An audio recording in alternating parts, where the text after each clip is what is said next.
La nuova campagna di comunicazione dell'Arlef, l'agenzia regionale per la lingua friulana, si punta ai giovani grazie agli youtuber di Yupp al Tubo. Ci raccontano di più il direttore dell'Arlef William Cisilino, il presidente dell'agenzia Eros Cisilino, e insieme ai rappresentanti anche di Yupp al Tubo, Mattia Cantarutti, Federico Iobbe e la partecipazione di Max Sganga.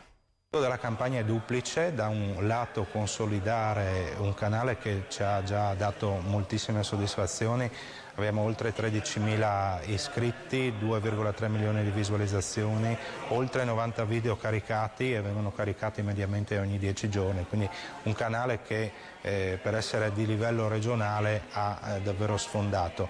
Però oltre a consolidarlo vogliamo con questa campagna coinvolgere i più giovani, come ad esempio i ragazzi che navigano, che girano su TikTok, e quindi abbiamo realizzato a Trieste, no? Questa è un po' stata la sfida, un video, no, per TikTok.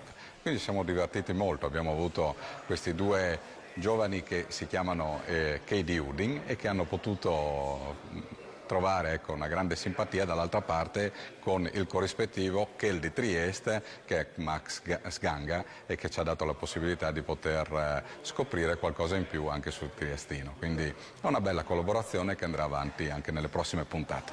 Allora, questa esperienza per noi è stata molto bella, molto divertente. Grazie. Ti sei divertito tu? È stata strana, è stato bellissimo, cioè nel senso tanto bello quanto strano, mistico oserei dire. Mistico. Anche per la domanda che mi avete fatto, quindi insomma luogo così un po' particolare, soggetto particolare, ma bellissimo, veramente divertente, ci sta. Ma quindi possibile cosa vuol dire? Non ho idea. Ancora Non ho imparato, scusatemi ragazzi, sono un po' lento. Tocca fare un altro video. Facciamo un altro video, recuperiamo, no? Spiegazione poi? Possibile, volentieri. Volentieri però non volentieri di Trieste, volentieri. Il vero volentieri. Il vero volentieri. Perché Trieste volentieri vuol dire no. Pari italiano, pari italiano. Esatto, per italiano.